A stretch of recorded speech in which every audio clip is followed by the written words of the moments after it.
the competition, Stephen A. Yes. Where do they rank in the NFC? Right now, Skip Bayless, Jerry, I will tell you that when we look at the San Francisco 49ers, obviously they beat St. Louis last night. St. Louis offense having a rookie quarterback. I mean, it is what it is. You know, he's a novice. We understand that. He's got some promise, but he ain't ready for that kind of primetime matchup. But when you look at the San Francisco 49ers in terms of their formula, smash mouth football, tough defense, and a running game, I think the Dallas Cowboys showed us just a day earlier that that's the recipe for success in the NFC. So I think right now, even though it's just 2 games that the Seattle Seahawks have lost on the season, and nobody is trying to act like they're not the reigning defending Super Bowl champions and they're not a team that can overcome whatever doldrums they're experiencing right now and ultimately represent the NFC in the Super Bowl.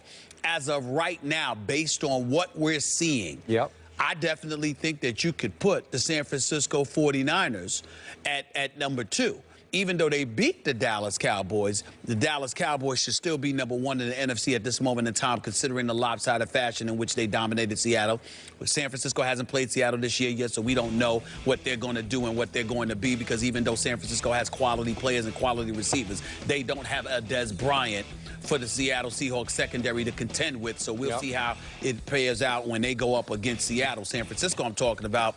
But as of right now, I think the way, the adversity that they have faced, the way they have fought through it, the fact that Jim Harbaugh continues to coach his butt off in terms of having this team prepared, the success that they've had on the road with him as their coach, all of these things being considered, I'd have to say that it's Dallas 1, San Francisco 2, and Seattle 3 in the NFC as we speak at this particular moment in time. Wow.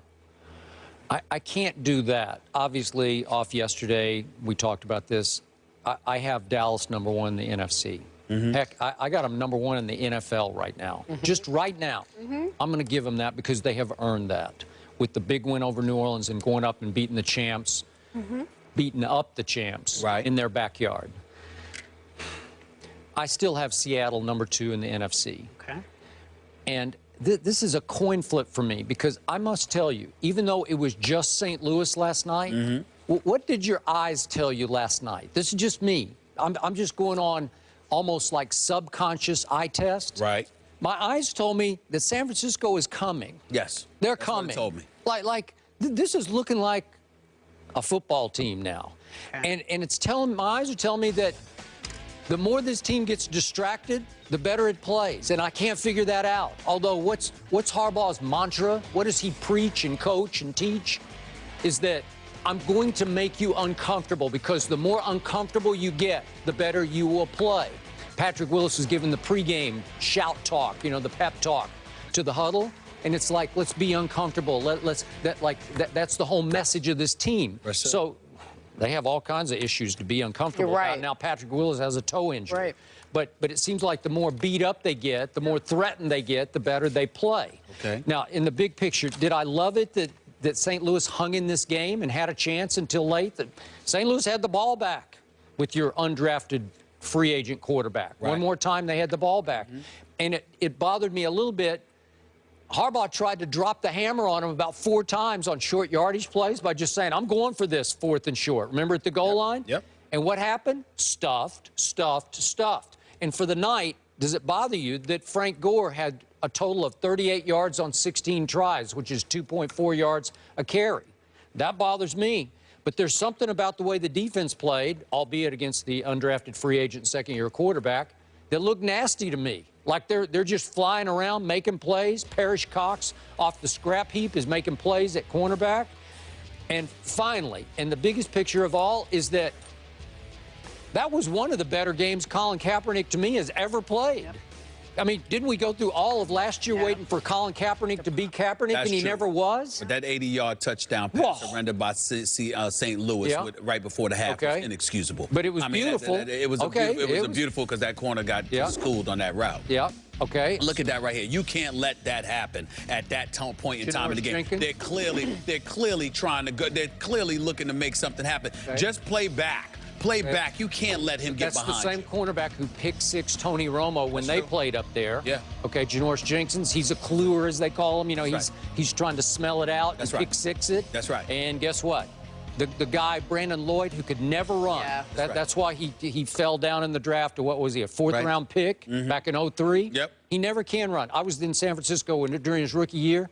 All he does is get open and make unbelievable catches. He still has the best hands in pro football, does Brandon Lloyd. And he has been an invaluable addition to this receiver corps this year. But to get back to Okay. what you were saying, Frank Gore averaged 2.4 yards Yeah. a carry last night. No good. Carlos Hyde had averaged 1.3. Yeah. That's no good. No. But they still rushed the ball 30 times. Jim Harbaugh called 30 running plays. Okay. And what that tells you is that there's a level of faith in that defense Yeah. that they're going to keep you in the games. So we're trying to wear you down. We're trying to play smash mouth football, which is why I think there's a reason for concern if you're the Seattle Seahawks, because Dallas proved that you can wear them down. And showing that ingredients, they're going to have to be able to answer Okay. that, which is the only reason why I put San Francisco All right. at number 2, at least for the moment in time. The other thing that I wanted to point out, Skip, is this.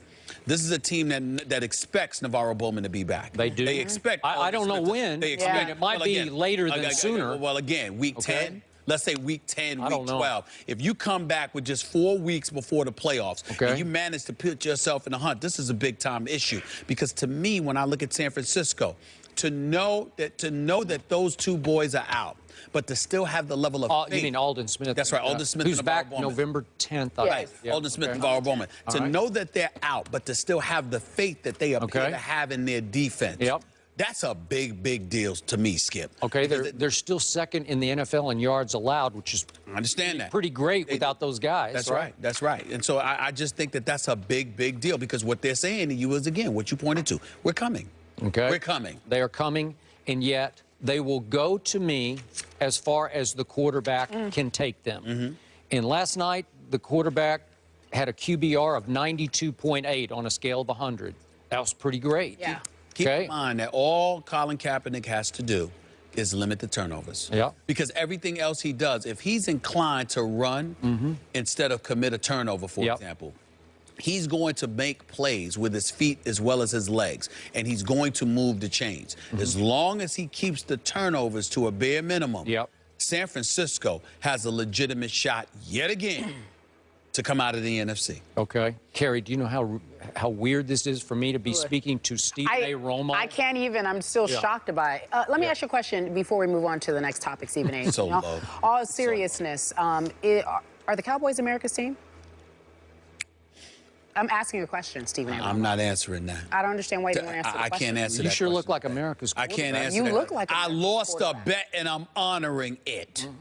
I'm honoring it, but I will not concede that. You lost this bet 9 ways, Uh-huh. right? 9 different ways. You look good, though. Yeah. You do. That's real. Next low. question. Yeah, you look real, real good. All right, y'all. You guys talked about San Francisco will only go as far as Colin Kaepernick goes. All praise for Colin Kaepernick last night, but let's talk about what's next for the 49ers. It's the Broncos. San Francisco